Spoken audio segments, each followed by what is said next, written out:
And it's it's interesting too. I mean, obviously, just the exciting fighter that Manny Pacquiao is, and just his consistency, regardless of some of the opponents that he has fought as of recently, hasn't been as exciting as some of his past fights. However, he's remained to stay active in the sport and still put butts in the seats.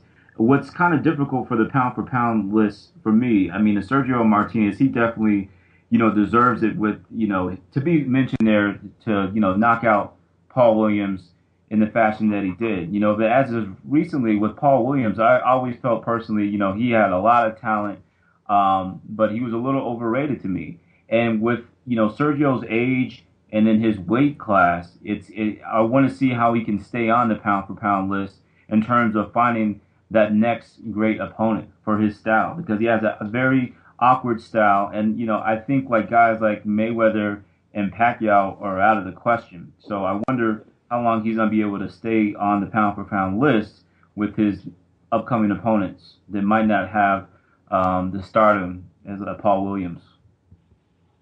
Well, first let's address what you first said about Manny's recent competition, and I totally agree. It definitely hasn't been up to par. I mean, let's face it, Claudia, Margarito, Mosley definitely isn't Murderer's Row. And it definitely, putting Manny at number one has more to do than his full body of work and the fact that he hasn't lost for a while, into consideration. As far as what you're saying about Sergio Martinez, I think, just like I said, for what's going to make Nonito a household name will be blowing out household opponents. You're going to have to say the same about Sergio. Keeping him on that list, it's tough because at 160 right now, I don't think, Felix Sturm is going to come out of Europe anytime soon, and Daniel Teal is pretty much an unknown name to the casual fan, or maybe he's going to have to go up to 168 and fight a guy like Andre Ward or the winner of the Super Six or maybe a big-time super middleweight to make it happen, or maybe boil down to 54, which he says he can do, but I'm not quite sure. That remains to be seen. Darren Barker is definitely not what I would consider a pound-for-pound opponent, but, you have to give it to Sergio. Look, despite his age, look who he's fought. I mean, he was fighting killer after killer after killer, and HBO wasn't affording him any breaks. And he's been coming out. The judges weren't affording him any breaks either, and yet he came out like the champion that he is. So, as far as keeping him on that list, it's tough because I don't really see, the rest of the pound for pound list right now hasn't really exactly lit the world on fire either. So, with Sergio, I think he just needs to keep winning, and then maybe gun for if he runs out of opponents at 60, maybe he might have to move up to 68 to get him that household status that he's been looking for. Yeah. Would you agree like a good fight would be between him and Lucian Bute? I mean, I think that it could probably be his best fight and closest in terms of realistic of having him keep that star power that he's established with fighting Paul Williams, because none other opponents really come to mind except Lucian Bute. I mean, you got the guys from the Super Six, but that's a bit of a weight fluctuation there. Oh no, absolutely. But we have to see what happens there with the Super Six picture tomorrow, right here in Oakland City Hall. We're going to have that press conference for Andre Ward and Carl Froch. It's been said that maybe the winner might end up facing Lucian Bute after all, because that fight with Pavlik that Lucian had fell through for outside the ring reasons on Pavlik's part. Who knows if Bute is going to be available for a guy like Sergio? But man, that would be amazing. That would be definitely an amazing fight. Bute's a very skilled fighter who's on the cusp of the pound for pound top 10, and I wish he had joined that tournament, that Super Six tournament, so the world could see what he could really do. But we'll see. Yeah. Ryan, we really appreciate you coming on. I know we went a little over the time limit that we told you, but thanks definitely for coming on. It was a great conversation, and go ahead and let people know how they can actually get in contact with you, or get in touch with some of your journalistic side there. Oh, thanks, Jorge. Well, you can reach me on Twitter at RMAQ28. You can check out my blog at macdown.com. That's MAQdown.com, where I post most of my articles, including some random thoughts about the world of sports that I might not include in my regular articles, where you'll be able to find me on CSNBayArea.com, usually every Thursday, and BoxingScene.com on a regular basis. To tell all those and I'm on Facebook. Nice to check you out there. I'll tell all those UC Davis grads I know to go check you out tomorrow night there on CSN Bay Area, and we really appreciate that you coming on. Thank you very much. Yeah, thanks a lot, Ryan. Appreciate that. We'd love to have you back as well. So. Oh, thank you so much. It's been an absolute pleasure to be on the Low Blow. Yeah, thanks, Ryan. Have a good night. Take it easy. Okay. Later, guys. Pretty knowledgeable dude, man. Absolutely. I like the pound for pound things. I think he has a good idea of some of the matchups. And, I also agree with him. The pound per pound list right now that they currently have on Ring Magazine, some of these guys, they just don't remind me of what you would consider as pound per pound on here. Okay. The Vladimir Klitschko, he's been able to hold it down, but he hasn't been in a sighting heavyweight. Timothy Bradley, all of a sudden, he was on this rise, and then he just declined in his motivation to fight the top fighters.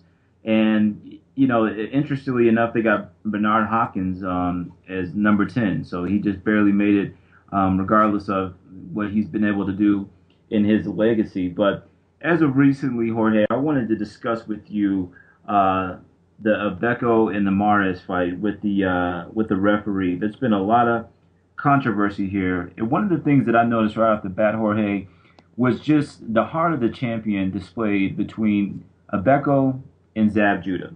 Okay, so Zab Judah, as of lately, is claiming, keep him on the pound for pound list because technically he believes that it was a low blow that got him out. Okay, now this is what I noticed right away when I was watching that Abeco Mares fight. It was much more clear in terms of Abeco getting hit low opposed to Zab Judah. And as you notice, regardless of Abeco getting hit low, when the ref started counting, what did Abeco do? He got up. He believed he had got fouled, but he heard the ref start counting and he got up because this guy wanted to win regardless of how atrocious the refereeing was. Zab Judah, on the other hand, hears the referee, waits till he's counted up, hears 10, and then pops up and starts complaining. What you got to say about that, Jorge? I mean, I thought it was insane, and I completely agree with you. Just the heart and determination that Abeco actually demonstrated, being hit repeatedly down low. And I know you bring this up just because, I think it was today that Judah filed a protest to request a rematch against Amir Khan, if I got that right. Yeah, looks like he filed it with the Nevada State Commission. But I completely agree with you. Just the heart of the lion, that the courage that Abeco actually had to get back up off the canvas and say, all right, well, then let's fight. And he continued it. The only thing that bothered me is, as I stated last week, it's just that his corner wasn't making much noise about it. But Abeco showed the type of heart that Brandon Rios showed against his fight against Lamont Peterson. If you remember, Peterson hit Rios low about 5 times before the ref finally took the point. So it was something similar to that, and it just shows that he has a similar mentality to Brandon Rios. This quiet and reserved Abeco has the same exact attitude as this loudmouth Brandon Rios. Don't get me wrong, I love Brandon Rios. I think he's a hilarious guy. He's a great boxer. But, they're just two polar opposites, but they showed the same courage in the ring. Absolutely. In terms of the referee, there was a survey as of lately. I can't recall all of the questions, but they were, they wanted people to vote as, should this referee be fired, or should there be, a ordered automatic rematch, or should it have been just a disqualification? Because there are certain points in the fight. I know certain things get close, but it was so apparent. I was just outraged. I was like, there's no way that this guy can miss it, and me and you were laughing after the fight. We were talking, and Jim Gray, I love that guy because he's always going to go straight to the point, and he's telling this guy, I think, you made a mistake, and then, the ref is like, oh, you know what, I need to go back and see what happened. And he's like, let's play it again. There's what happened right there. It's the end of the day, you made a bad call, and I just wonder, Mares looked good that night. Okay, it looked like Abeco, to me, was starting off slow, I think that, he popped at Mars with a couple of good shots. I think that he was starting to get into the fight, but I think that he was starting to get in the fight a little bit late.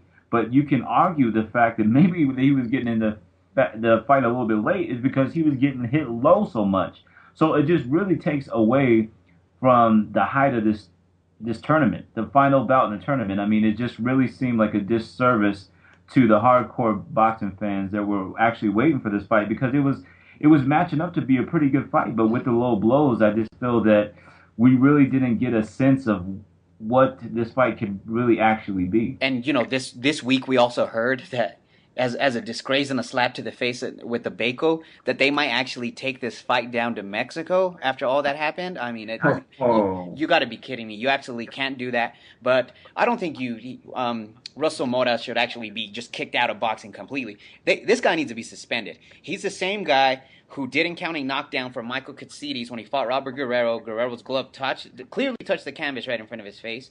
This is the same guy that let Fernando Montiel get back up against Nonito Donaire after he had a seizure on the floor.